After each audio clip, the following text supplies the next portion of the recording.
Saya sering kali ditanya, Ustaz, kami sudah menikah sekian tahun belum ada keturunan. Bagaimana caranya? Saya selalu katakan, belajar dari Quran. Nih, amalan yang bisa kalian. Saya ke Melbourne, di Australia. Ada pasangan kurang lebih hampir 7-9 tahun belum ada keturunan. Lu tanya, saya bilang yang saya dapat dari Quran begini, coba aja bikin mihrab. Juga dalam hadis dari Muhammad SAW, sehingga jangankan manusia, disebutkan dalam hadis ini, sampai malaikat pun, malaikat siang dan malam itu berebutan membersamai hamba-hamba yang menunaikan sholat subuh. Qala an Abi Hurairah radhiyallahu ta'ala anhu عن النبي صلى الله عليه وسلم فيما رواه البخاري ومسلم.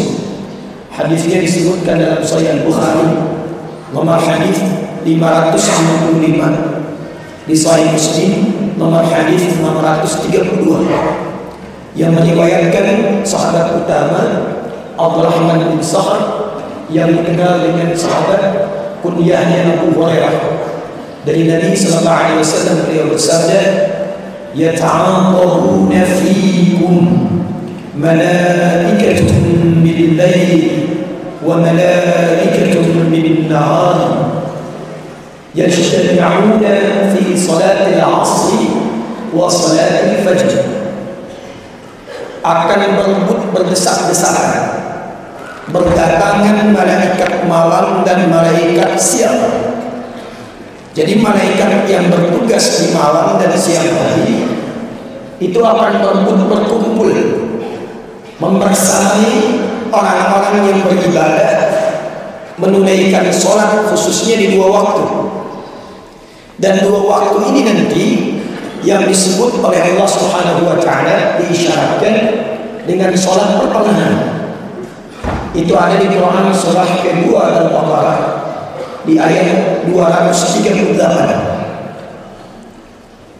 Hafizu 'ala sholawati was-salati al-wusta wa qumu lillahi qanitin. Hafizu, ingat ya, kalimat Qurannya bukan ihfazu tapi hafizu. Hafizu itu bentuk perintah fi'il amr dari akar kata hafadha yuhafidhu, ada alifnya, aliful mufa'alah. Kalau ihfadhu dari akar kata hafidha yahfadhu, hifdhan wa hafidhu. Jadi kalau ada hafidha artinya menjaga secara pribadi. Ada penghafal Quran dulu disebut hamilul Quran, yang mengandung Quran dalam dirinya.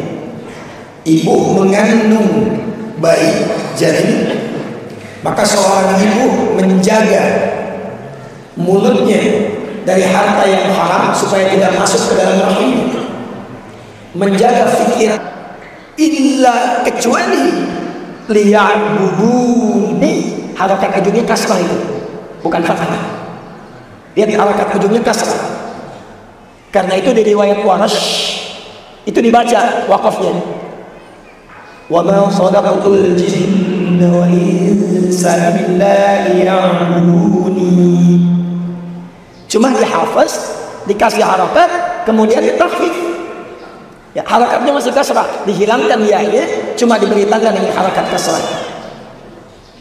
Lamnya ghaya sababiyah, 2 ghaya sababiyah. Sebab aku ciptakan manusia itu tujuannya supaya mereka ibadah kepadaku, menjadikan semua aktivitasnya sebagai ibadah. Makanannya ibadah, minumnya ibadah, bekerjanya ibadah, hatta tidurnya ibadah. Karena itu semua pekerjaan yang kita kerjakan ini disertai dengan doa. Doa itu yang menjadikan pekerjaan kita menjadi ibadah. Bagaimana Ustaz kalau belum paham doanya? Kata Nabi, cukup sertakan kalimat Bismillahirrahmanirrahim. Kullu amrin dhi balin la yubda fihi Bismillahirrahmanirrahim bahwa abtar. Jadi segerakan bismillahirrahmanirrahim, minum, itu hanya minum saja, jadi tenaga keluar, tak ada nilai di sisi Allah.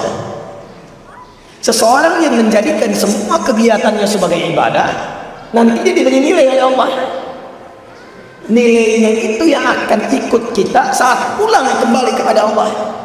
Minumannya tidak ikut, itu handphonenya tidak ikut, pakaiannya tidak ikut. Jangankan ke akhirat, ke alam kubur pun tak ikut. Ada di sisi yang engkau dikuburkan dengan handphone. Ada yang dikuburkan dengan pakaian seragamnya. Ada yang dikubur membawa uangnya. Tak ada. Makanya kain kafan itu tak ada kantongnya. Coba kenali dulu. Kenali dulu. Yang dibawa pulang itu apa? Yang dibawa pulang itu nilai yang melekat kepada kekuatan kita. Nah, nilai itu oleh Al-Quran disebut dengan hasanah. Apa namanya? Hasanah. Itu yang dimaksud di Quran surah ke-6 Al-An'am di ayat 160. Man jaa bil hasanah falahu 'asyru. Bismillahirrahmanirrahim. Minum kalimat bismillahirrahmanirrahim itu yang menuliskan kemudian yang jadi hasanah. Setiap dikerjakan 10 nilai. Jalan 1 ke 2, 2 ke 3, 3 ke 4, 500 tahun. 500 tahun. Nanti tergantung amal. Kalau sedekah, infak paling minimal 700 kali lipat. Kalau Quran setiap hurufnya 10 kebaikan. Itu disebut dengan hasanah. Nah, kalau kita kerjakan semua itu yang mengikut ke akhirat, dan itu yang ditampakkan sejak dalam keadaan sakaratul maut. Hasanah itu ditampakkan hasil ibadahnya, dan di situ ditunjukkan tempat pulang ke surga. Itu yang dibacakan imam kita tadi. Rakaat pertama Quran surah 89 di ayat 27 sampai ayat 30. Ya ayyatuhan nafsi irji'i ila rabbiki radiyatan ketiga fadkhuli fi wadkhuli. Kapan dapat jannah itu? Ketika punya hasanah. Dari mana hasanah itu? Dari amal soleh. Kapan ada amal soleh? Ketika ada iman. Karena itu ketika disebutkan kalimat surga pertama dalam Al-Quran, itu yang ditampakkan iman lalu amal soleh. Al-Baqarah ayat ke-25. Wa basyiril ladzina amanu wa 'amilus shalihat, amal soleh, anna lahum jannatin tajri min tahtiha. Jadi hidup kita itu idealnya dipakai ibadah. Hasanah itu nanti ditambahkan di akhirat. Di dunia kita kerjakan, di akhirat ditambahkan. Itu yang selalu kita mohonkan kepada Allah. Ya Allah, mohon bimbing supaya semua kegiatan kami menjadi hasanah. Dunia hasanah, akhirat hasanah.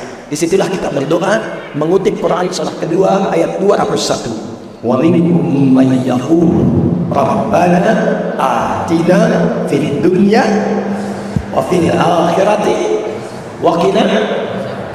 Sikap menjadikan semua aktivitas sebagai ibadah sehingga mendapatkan hasanah. Sikapnya disebut dengan ihsan. Sikapnya disebut dengan apa?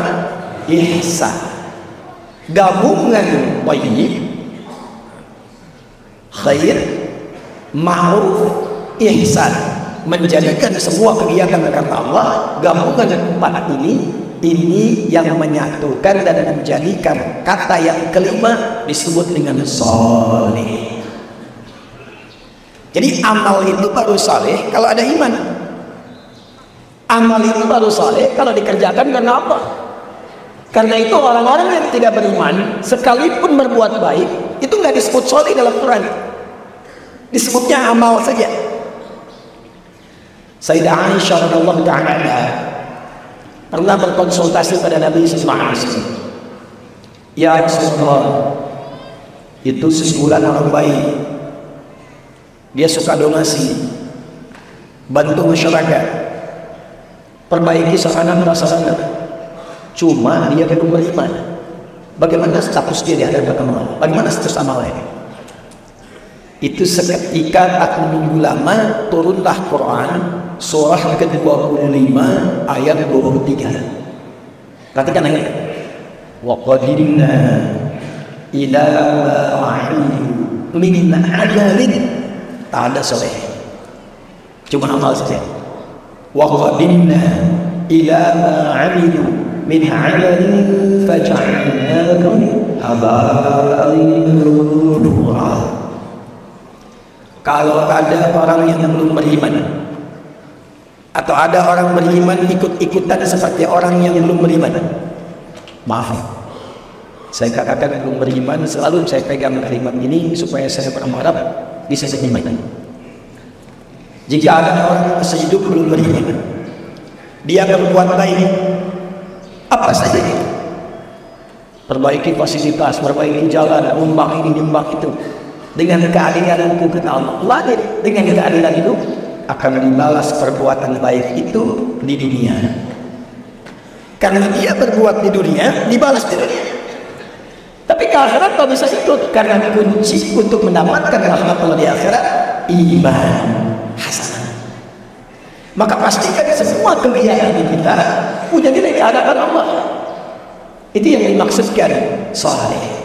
Itu yang dimaksudkan ihsan. Jelas di sini? Baik, kita kembali ke hadis pokok tadi. Nah, Bapak Ibu sekalian, kalau kita kembalikan ke waktu subuh tadi, dan kita diminta mengerjakan semua kegiatan kita menjadi amal soleh, ternyata ada waktu-waktu tertentu yang saat kita beramal soleh itu langsung disaksikan live. Semua amal kita live, Allah menyaksikan. Tapi yang ini itu langsung oleh perintah Allah. Bahkan malaikat yang bertugas di waktu khusus malam, yang bertugas di waktu khusus siang, itu demi adanya waktu ini yang diistimewakan oleh Allah, itu semua langsung kumpul di waktu itu. Kapankah waktu itu? Nabi menyebutkan ada 2 waktu ini. Ada berapa waktunya? Sebentar. Kita belajar waktu dulu dalam Quran ya. Belajar waktu dulu. Mau pilih mana? Pilih yang singkat, cepat. Pilih yang agak detail. Pilih yang detail. Yang singkat, agak detail atau detail? Nah, kita mulai dari awal dulu ya. Yang singkat bagi 2, siang dan malam. Karena itu saya di Quran disebutkan siang dan malam. Quran surah ke-2 Al-Baqarah di ayat 164, paling kanan sebelah atas mushaf. Itu pertama kali disebutkan pergantian siang dan malam di Quran. Inna khalqis samawati wal ardi wa ikhtilafil laili wan nahar wal fulki allati tajri fil bahri ma yanfa'un nas tastajib al-lail wal nahar. Jadi kalau kita ingin beraktivitas dan ingin memanage waktu, bagi 2 dulu secara umum. Apa yang dikerjakan di siang, apa yang dikerjakan di malam. Nah, batas siang, batasnya itu dari subuh ke maghrib. Saya ulang ya, dari mulai subuh ke maghrib. Jadi dibuka di subuh, berjalan di siang, masuk ke maghrib. Itu batasnya. Jelas? Baik, jadi kalau subuh kita buat pembuka, mulainya masuk ke waktu siang dari duha ke zuhur sampai dengan ke maghrib, antara zuhur dengan maghrib yang tengah-tengah apa? Saya bilang, antara zuhur dengan maghrib yang tengah-tengah apa? Besar. Itu yang dimaksud Nabi dengan waktu pertengahan di siang hari. Jelas? Ada waktu pertengahan di siang hari, antara siang menuju ke maghrib, tengah-tengahnya asar. Itu yang dimaksud di Al-Bukhari nomor hadis 555, di hadis Muslim nomor hadis 632. Yata'aqabuna fiikum malaikatun bil-laili wa malaikatun bin-nahar yajtami'una fi salatil 'ashr. Karena ini tafsir ulama pada surah Al-Baqarah ayat 238 tentang sholatul wusta, sholat pertengahan, itu sholat asar. Tafsir seperti ini. Yang kedua adalah waktu malam nanti, malam ke siang, diambil tengahnya. Pembukanya adalah dari mulai isya, karena maghrib itu pembatas, kemudian mulai ke isya, sampai nanti muncul siang kembali. Siangnya masuk ke zuhur. Antara isya ke zuhur, tengah-tengahnya ada apa? Antara isya ke zuhur, tengah-tengahnya ada apa?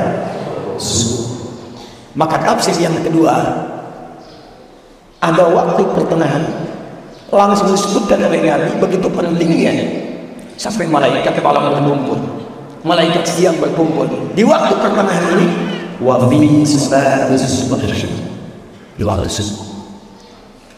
Hanya menarik begini, ada beda antara asar dengan subuh, keistimewaannya. Ada yang sama-sama dimiliki, jadi sama-sama antara subuh dengan asar. Ada yang hanya dimiliki subuh saja, asar tidak. Apa yang sama-sama dimiliki? Teruskan hadis ini. Perhatikan hadis ini. Yajtami'una fi salatil 'asr wa salatil fajr. Maka para malaikat itu berkumpul menyertai orang-orang yang sholat di waktu asar. Kemudian berkumpul pula menyertai hamba-hamba yang ada di waktu fajar subuh. Atau kama qala Rasulullah sallallahu alaihi wasallam, "Summa yas'aluna ila as-sama'." Kemudian mereka langsung kembali naik ke langit. Lalu diuji oleh Allah untuk dikonfirmasi bahwa malaikat itu menunaikan tugasnya dengan benar. Kaifa taraktum ibadi? Kata Allah, bagaimana keadaan hambaku ketika kalian tinggalkan tadi? Allah sudah tahu. Kalau Allah Maha tahu, hanya ingin menunjukkan kepada kita bahwa malaikat tidak pernah menyembunyikan apa-apa. La ya'sunallaha ma anahum wa yaf'aluna ma yu'marun. Sekaligus mengonfirmasi apa yang Allah perintahkan ke malaikat keluar sama di lisan para malaikat. Apa kata para malaikat? Ya Rabbi, au bimana kama qala Rasulullah sallallahu alaihi wasallam, taraknahu wa hum yusallun. Kami tinggalkan hamba-hambamu itu, kami sertai, kami tinggalkan, tadi mereka telah menunaikan sesuatu. Dan ketika malaikat melaporkan itu secara live, waktu asar dan waktu subuh, hamba yang disertai itu sedang sholat, maka Allah kemudian, perhatikan ini yang paling penting, menegaskan pemberian rahmat dan ampunannya kepada hamba yang pernah menunaikan sholat yang tidak mereka menunaikan.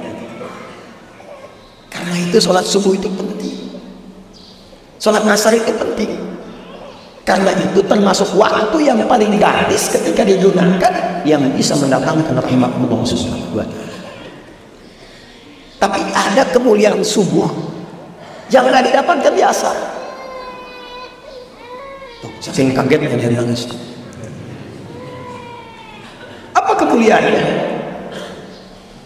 Saking luar biasa kemuliaan ini, sampai-sampai para sahabat di masa Nabi itu mengejar waktu subuh dari malam, dari tahajud. Yuk kita bagi lagi malam sampai datang subuh. Bapak Ibu, kalau saya ilustrasikan begini, malam itu dimulai dari isya. Dari isya. Sekarang isya jam berapa di sini?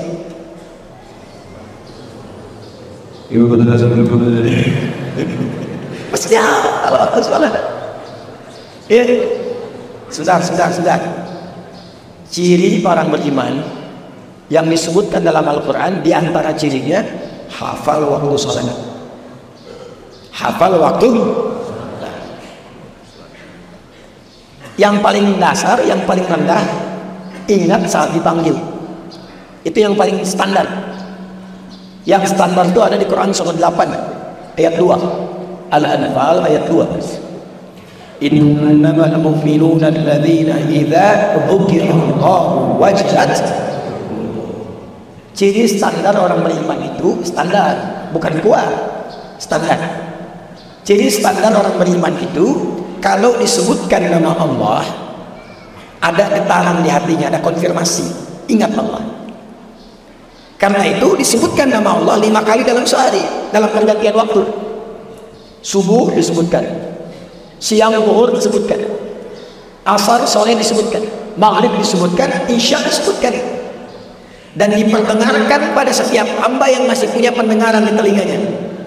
Telinga itu bahasa Arabnya udhun, jamaknya adzan. Adzan sekali dalam sehari dikumandangkan berapa kali? 5 kali. Kalimat pertama adzan itu apa? Allahu Akbar, Allahu Akbar. Idza dzukira Allah. Jika diperdengarkan nama Allah, disebutkan nama Allah, wajilat. Makanya orang yang sudah punya iman beda dengan yang belum punya iman. Yang sudah punya iman itu ketika disebutkan Allahu Akbar, Allahu Akbar, kan ada getaran di hati ya, membisikkan ke dalam jiwa kita, cepat sudah ada. Pernah begitu? Nah itu tidak mungkin muncul getaran itu kecuali bagi orang yang sudah beriman. Kalau belum beriman nggak ada getarannya, cuma tanya-tanya aja suara apa ini. Begitu. Nah nanti semakin kuat imannya, dia hafal kapan adzan itu akan dikumandangkan, sehingga dia siap-siap sebelum panggilannya tiba. Itu ciri orang yang sudah mulai kuat imannya. Ciri kedua naik.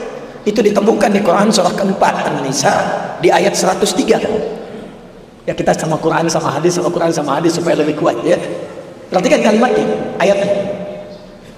Fa idza qadaytumus salata fadhkurullaha qiyaman wa qu'udan wa 'ala junubikum fa idza tma'anantum fa aqimus salata innas salata kanat 'alal mu'minina kitaban mawquta. Kalau terjemah digunakan terjemah biasa, maka bunyi terjemahannya kurang lebih begini ujung ayatnya. Sungguh sholat itu bagi orang-orang beriman telah ditetapkan waktunya. Tapi kalau kita pakai terjemahannya menggunakan ilmu balaghah, maka terjemahannya akan berubah begini. Sungguh orang-orang beriman itu tahu waktu sholat. Karena ditetapkan, dia tahu panggilannya, dia hafal kapan dipanggil. Ini begini. Buya ini ada ASN setiap ahad pertama kita doakan mudah-mudahan berkah kegiatannya. Ya, ada syiar untuk berjamaah subuh dan ta'akib di masjid. Jadi kalau tiap sholat begini terus ini masya Allah ya, jaya istighfar makmur nabinya, dan insya Allah berkah serta anak bulan lagi turunkan kepada orang ini. Tak cukup dengan amin, nanti di ulur begini juga, asal begini juga. Ya, balik. Kalau masuk kerja biasanya jam berapa? Oh, ini dari teman-teman dari IPDN ini sedang seragam ya. Jam 7 Mas saya. Jam 7 ya. Saya tanya begini.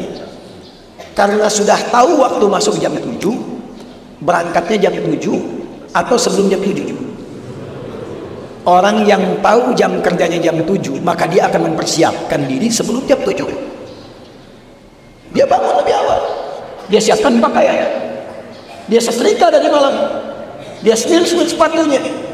Bukan jam 7 kerja, jam 7 berangkat. Bukan. Jam 7 sudah di tempat, sebelum jam 7 sudah siap-siap. Itu kalau tahu waktu.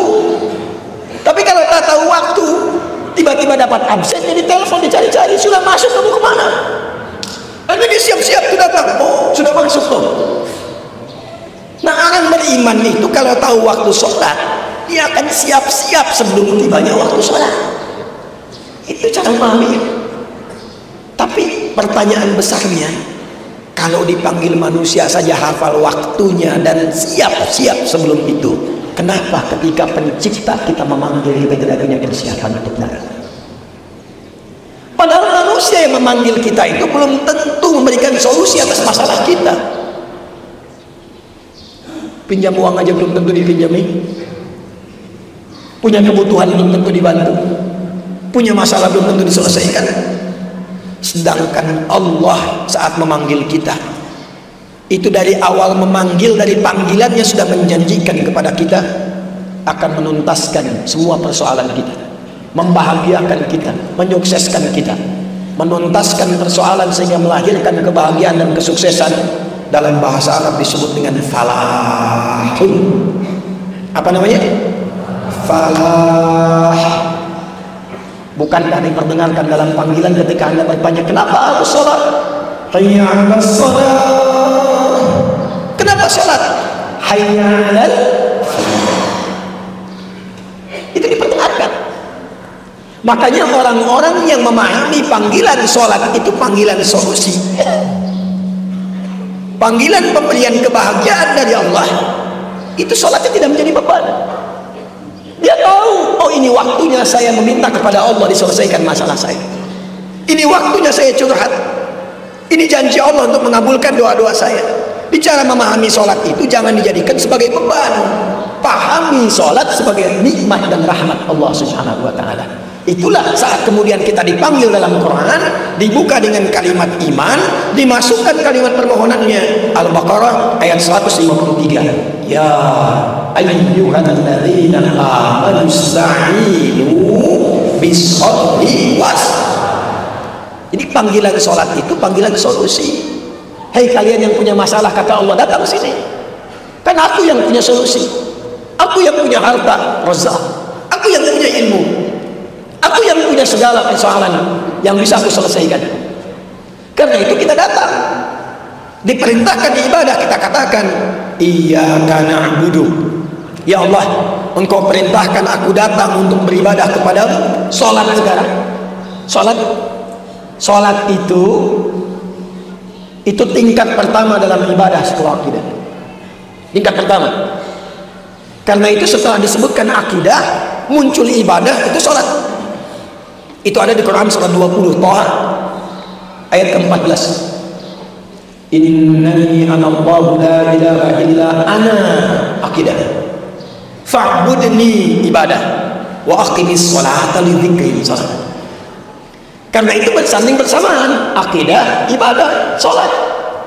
Makanya dalam Quran salat disebut iman. Salat disebut iman. Jadi ciri orang beriman dengan yang belum beriman itu nampak pada salatnya. Al-Baqarah ayat 143. Wa ma kana Allahu liyudhi'a imanakum. Salat disebut iman. Makanya semua nabi yang pernah bertugas di bumi itu semuanya salat. Bukan hanya kita, semua nabi. Kenal Nabi Isa?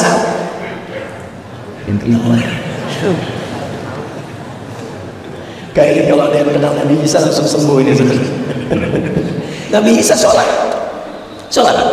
Buka Quran surah 19 Maryam dari ayat 31 sampai 33. Ketika masuk 33 itu wa ja'alana mubarakan aina kuntu wa awsani bis-shalah. Nabi Isa sholat. Nabi Musa sebelumnya agak jauh sholat. Tadi yang surah Thaha ayat ke-14 itu untuk Nabi Musa. Nabi Zakaria alaihissalam. Nabi Zakaria itu pamannya Maryam, sepupunya ke Imran. Jadi Imran itu punya istri namanya Hannah. Hannah punya kakak namanya Elyasobat, dikenal dengan Elisabeth. Nah itu Elyasobat itu punya suami namanya Zakaria. Cuma Elyasobat, Elisabeth ini punya problem. Sudah sepuh secara medis, secara klinis, maaf, divonis tidak mungkin punya keturunan secara medis. Karena secara medis divonis, maaf, sudah melongos dan mandul, gak mungkin. Apa yang dilakukan? Menunaikan sholat, minta dalam sholat kepada Allah. Jadi beliau sholat, Nabi Zakaria sholat. Itu nanti diviralkan di Quran surah ketiga Ali Imran ayat 38 sampai 39.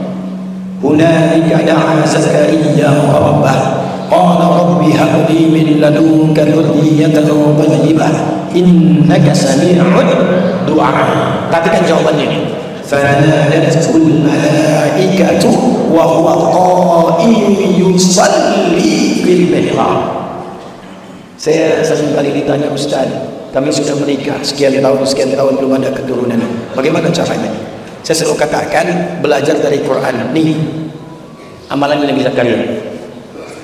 Saya ke Melbourne di Australia, ada pasangan kurang lebih hampir 7-9 tahun belum ada keturunan. Lu tanya, saya bilang yang saya dapat dari Quran begini, coba aja bikin mihrab. Mihrab itu tempat khusus untuk ibadah, tak disertai apapun.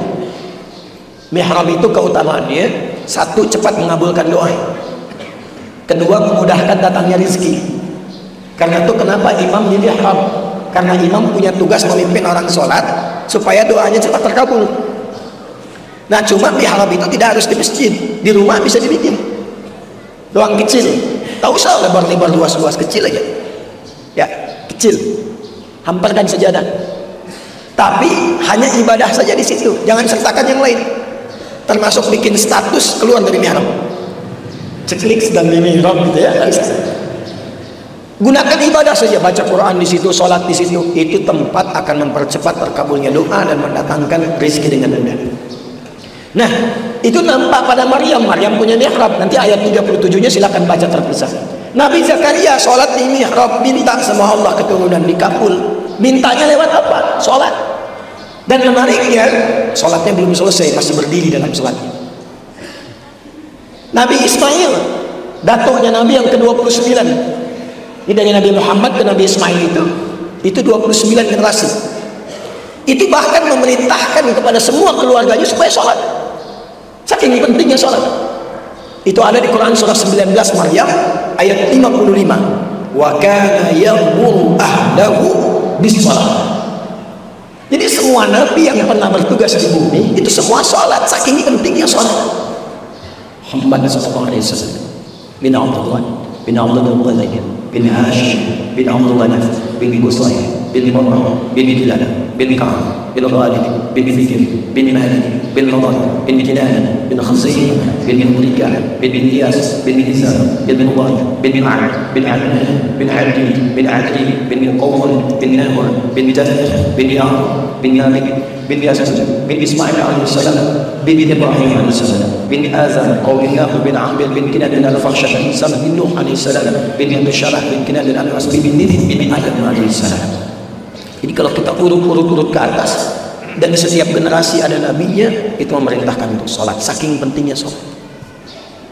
Nah, dalam sholat itu kita ditunggu, kita ibadah, kita katakan iyyaka na'budu.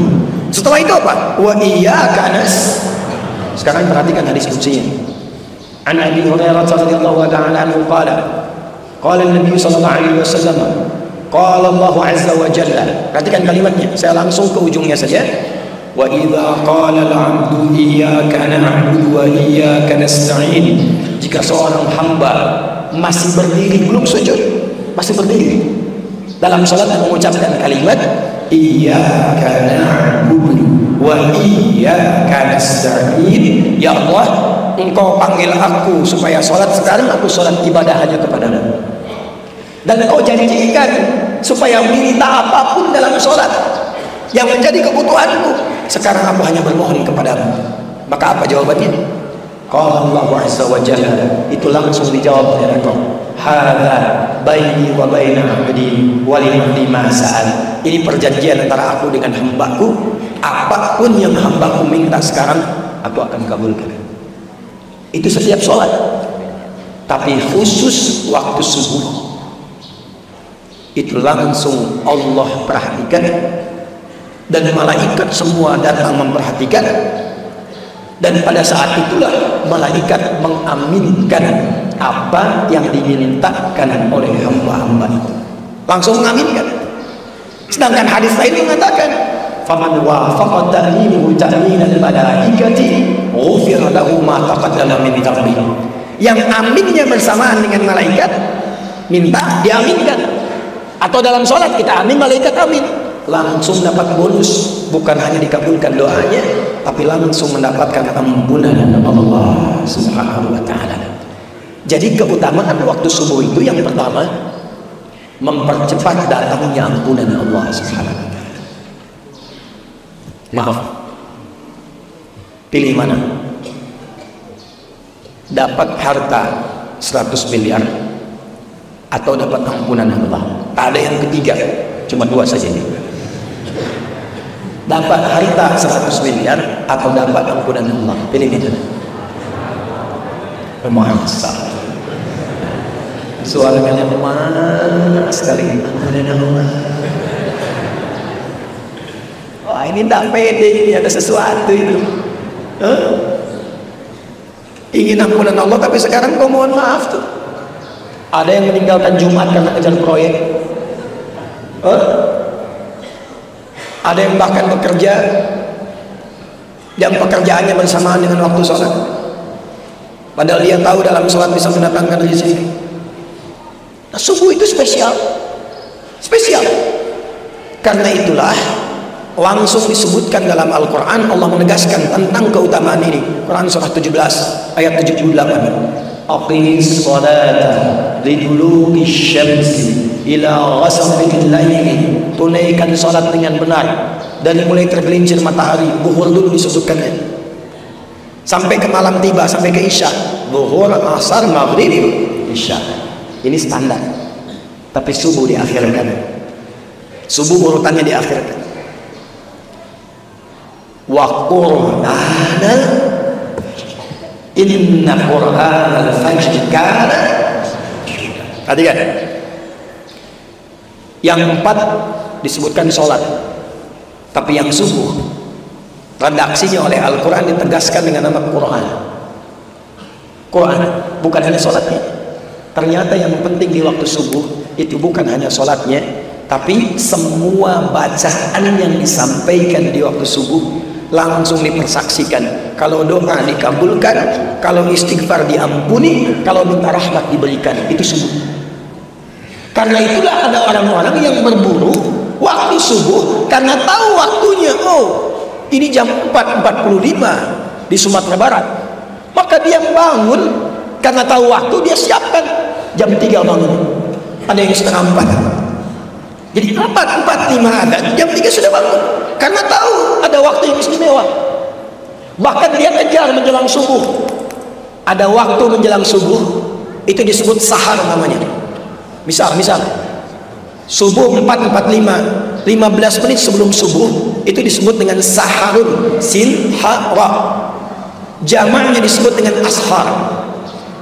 Ini di sini saya mau berikan rahasia. Tapi di antara kita saja. Jangan bilang-bilang ya. Di sini aja. Ya. Bu.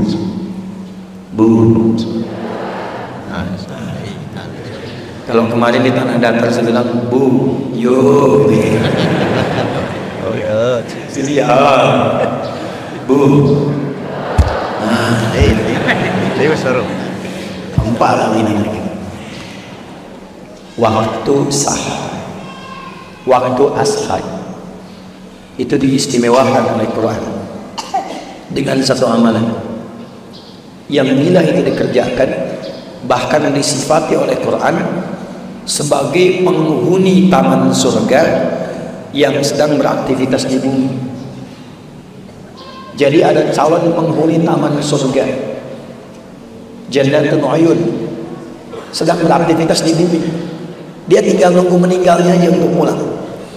Salah satu aktivitasnya apa? Dia sering beristighfar di waktu sahar. Itu ada di Quran surah 51 Al-Dhariyat di ayat ke-18. Wa bil ashari hum yastaghfirun. Dan mendekat ke waktu subuh, mereka ingin duluan mengejar rahmat Allah berupa ampunan Allah Subhanahu wa taala. Karena hadisnya qudsi. Hadisnya hadis qudsi. Yanzilu Rabbuna tabaraka wa ta'ala fi thulutsil akhir min al-lail. Fayaqul ya ibadi. Itu setiap datang waktu sahar Allah menyampaikan, hei hamba-hambaku, siapa yang minta aku berikan, siapa yang berdoa aku kabulkan, dan siapa yang memohon ampunan kepada aku, faman istaghfara liya ghafartu lah, aku ampuni sekarang dosa-dosanya. Apa rahasia yang ingin saya bagi? Gini, Bu, Ibu kalau saya beri pilihan, ibu pilih mana? 1 miliar atau kalimat istighfar? Betul. Awas nanti dimarahi bapak pulang dari sini. Kenapa tahu 1 miliar? Kalau ada pilihan, termasuk dunia dan seisinya, pilih istighfar. Pilih istighfar. Karena kemuliaannya 2. 1, istighfar itu memberikan jaminan langsung dari Allah kepada kita untuk menjadikan semua yang Allah titipkan kepada kita semua berkah bernilai baik. Yang kedua, istighfar itu cara paling cepat untuk mengabulkan doa. Semakin tinggi orang istighfar, terbiasa dengan istighfar, naik kendaraan istighfar, latihan terus, dan terbiasa dengan itu ya Allah mustajab doanya. Kadang-kadang belum minta sudah diberi, cepat sekali. Makanya istighfar itu mahal sekali. Dan para ulama sudah tahu ini. Makanya mereka sering di antara wirid itu istighfar. Dan zikir kita pertama pada sholat itu, Assalamualaikum warahmatullahi, Assalamualaikum warahmatullahi. Bukankah istighfar? Astagfirullah, astagfirullah, astagfirullah. Allahumma antas salam, minka salam, tabaraka ya dzal jalali wal ikram. Istighfar. Karena menghadirkan berkah, menggugurkan dosa, mempercepat jawaban doa. Itu istighfar. Karena itulah orang-orang mengejar waktu subuh itu, mempersiapkan sebelum subuh dengan istighfar. Itulah kemuliaan subuh. Jadi kemuliaan subuh itu selain mempercepat terkabulnya doa, kalau ingin cepat doanya dikabul, bangun sebelum subuh, isi dengan istighfar. Itu rahasianya. Makanya 2 rakaat sebelum subuhnya pun sunnahnya itu lebih baik daripada dunia dan seisinya. Raka'atul fajri khairun minad dunya wa ma fiha. Sebab untuk apa dapat dunia dan seisinya kalau tidak mendapatkan ampunan Allah Subhanahu wa taala? Itu apa? Karena itu saya ingin akhiri, muliakan waktu ini, kejar subuh ini. Karena seorang sahabat bernama Abdullah bin Abi Umi Maktum, usianya sepuh, matanya saya lebih senang mengistilahkan begini, ditutup oleh Allah untuk tidak melihat maksiat lagi. Orang menyebutnya dengan buta, saya lebih senang menyebut ditutup oleh Allah untuk tidak melihat maksiat lagi, sehingga ringan hisab matanya. Datang kepada Nabi SAW, saya akhiri, Ja'a ila Nabi sallallahu alaihi wasallam faqala kama qala, ya Rasulullah, ya Rasulullah, boleh enggak saya subuh dapat keringanan? Zuhur masih banyak menuntun, sampai Isya masih bisa iktikaf, tapi subuh jarak saya agak jauh dari rumah, dari masjid, dari rumah ke masjid agak jauh, sulit menemukan penuntun. Boleh enggak saya sholat subuhnya di rumah? Sepuh, mata tak lihat, kondisi masjidnya jauh dari Masjid Awal Kuning ini. Apa jawabannya? Nabi tidak mengiyakan, tidak juga melarang langsung. Perhatikan kalimat Nabi. Antasma'ul adzan, apakah engkau masih mendengar adzan? Kata beliau, bala ya Rasulullah, saya dengar. Kata Nabi, atau kama qala Rasulullah SAW, madum tasma'ul adzan addiha fil masjid. Sepanjang kamu masih mendengar adzan, tunaikan subuh itu di masjid. Perhatikan cara membacanya. Maka beliau tahu ini pasti ada yang istimewa. Karena saya ini udur, gak bisa lihat masjid ke rumah jauh, masih diminta ke masjid. Maka cara membacanya ada yang istimewa di masjid. Maka sejak saat itu beliau berangkat ke masjid lebih awal. Jadi kalau subuhnya 4:45, jam 3 sudah ke masjid. Berapa jalan? Buka masjid, siapkan. Siapa yang azan di masa Nabi? Muadzinnya siapa? Bilal bin Rabah. Sejak saat itu azan subuhnya Abdullah bin Abi Umi Maktum sampai azan. Dan sejak saat itulah azannya 2 kali. Bilal masih boleh azan subuh, tapi pengingat saja. 4:30 azan, pengingat, saking pentingnya subuh.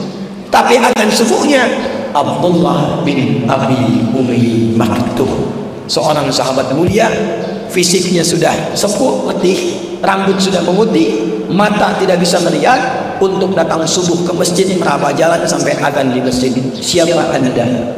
Saya, kita. yang bukan sahabat. Namanya tidak viral dalam Al-Quran. Fisik diberikan kekuatan luar biasa. Masjid di mana-mana saya perhatikan kualitasnya bagus, tempatnya enak, nyaman, imamnya bagus-bagus, toalnya sampai bahkan ke dalam mimpi kita. Dengan semua fasilitas itu masih belum mau kita menghadap kepada Allah dalam sudut ke masjid itu dengan cara apalagi Allah mesti mengampuni dosa-dosa kita. Karena itu ayo dukung ini Buya Bahril punya kegiatan subuh berjamaah. Pak Wali Kota punya kegiatan, dukung, satukan ulama umara dengan masyarakat ini. Dan saya ingin titip pesan, fungsikan masjid sebagaimana masjidnya. Masjid itu bukan hanya tempat sholat, bukan hanya tempat sholat. Masjid itu tempat untuk mengumpulkan semua nilai ibadah yang mampu kita lakukan. Karena itu sifatnya disebut jamaah. Ayo ngaji Quran di sini, ta'lim di sini. Kemudian jamaah itu duduk, kumpul, kenali kanan kiri, lalu bersinergi. Itulah jamaah. Jadi jangan sampai Anda datang nggak kenal siapa di samping kanan kiri. Anda nggak tahu siapa yang ada di belakang. Nabi itu sampai hafal siapa posisi kanan pojok, kiri pojok, tengah, belakang, tahu Nabi itu. Dan tidak pernah ada orang datang ke masjid yang lapar kecuali pulang kenyang. Tidak pernah ada orang kehausan pulang itu hilang haus dahaga. Ada orang sakit pulang itu sehat. Maka saya harap yang tak bisa ke rumah sakit ketemu dokter selesai. Yang tak punya pekerjaan ketemu Pak Gubernur, Buya, apa kira-kira yang cocok buat saya? Beliau di posisi Pak Wali Kota ini di Bukit Tinggi, silakan berikan solusi. Selesai. Oh butuh modal ini untuk pinjam, kasihkan. Ini BPR-nya datang sana tanpa riba, catat. Minjam segitu, bayar segitu, selesai. Kalau ini difungsikan masjid seperti itu dan dikoneksikan satu dengan yang lainnya, karena ini wajah-wajahnya bukan wajah Bukit Tinggi semua ini, ada wajah-wajah Padang, ada wajah-wajah tanah datar, kayak Punggung, Arau, Kabupaten 50 Potong, ya, 50 kota ya, 50 kota, Padang Pariaman. Kalau kita bisa kumpul seperti ini dan dikoneksikan masjidnya, kebijakan pemerintah disalurkan yang mesti lewat masjid, ya saling mengisi dengan yang lainnya, itu makmur. Iman ketika berkumpul dengan takwa, rumusnya berkah. Quran surah ke-7, saya akhiri ayat 96. Walau anna ahlal qura amanu wattaqu la fatahna 'alaihim barakatin minas samaa'i wal ardh. Kalau ada satu penduduk negeri mau beriman dan meningkatkan takwa kepada Allah, maka aku jamin, aku turunkan, aku buka semua pintu dan langit dan bumi untuk memberikan berkah kepada satu penduduk negeri itu. Semua kita mudah-mudahan diberkahi oleh Allah Subhanahu wa taala, disayangi oleh Allah Subhanahu wa taala. Bahkan saya mendengar ada muallaf dari Mentawai datang mengikuti sejak saya tiba di Padang 2002, masuk Islam dari keluarga non muslim, terusir, berjuang, hadir pengajian, harta diusahakan untuk bisa mempelajari Islam dengan baik, sampai bukan naik kapal biasa, naik ferry bisa semalaman 12 jam paling ringan untuk datang belajar. Jadi kalau yang jauh-jauh saja bisa datang, maka yang dekat-dekat lebih layak kita untuk memakmurkan masjid karena kita akan dihisab oleh Allah Subhanahu wa taala. Untuk suami istri itu insyaallah kami berikan hadiah umrah. Yang dari Mentawai 2 orang namanya sudah ada, nanti insyaallah kami akan kabari. Ya, ada Jabal Akhris Dianto namanya sama istrinya yang mualaf itu sengaja menempuh perjalanan dari Mentawai untuk bisa belajar dan tidak sedikit berjuang untuk sampai membersamai kita semua. Mudah-mudahan perjuangannya diridhai oleh Allah Subhanahu wa taala. Mari kita berdoa dan untuk kita mintakan juga nasihat dari Buya Bahril, mudah-mudahan bisa membersamai dan menyatukan kita semua dalam kebaikan ini. اللهم تغفل في ولاية إنك أنت السميع العليم وتب علي إنك أنت التواب الرحيم.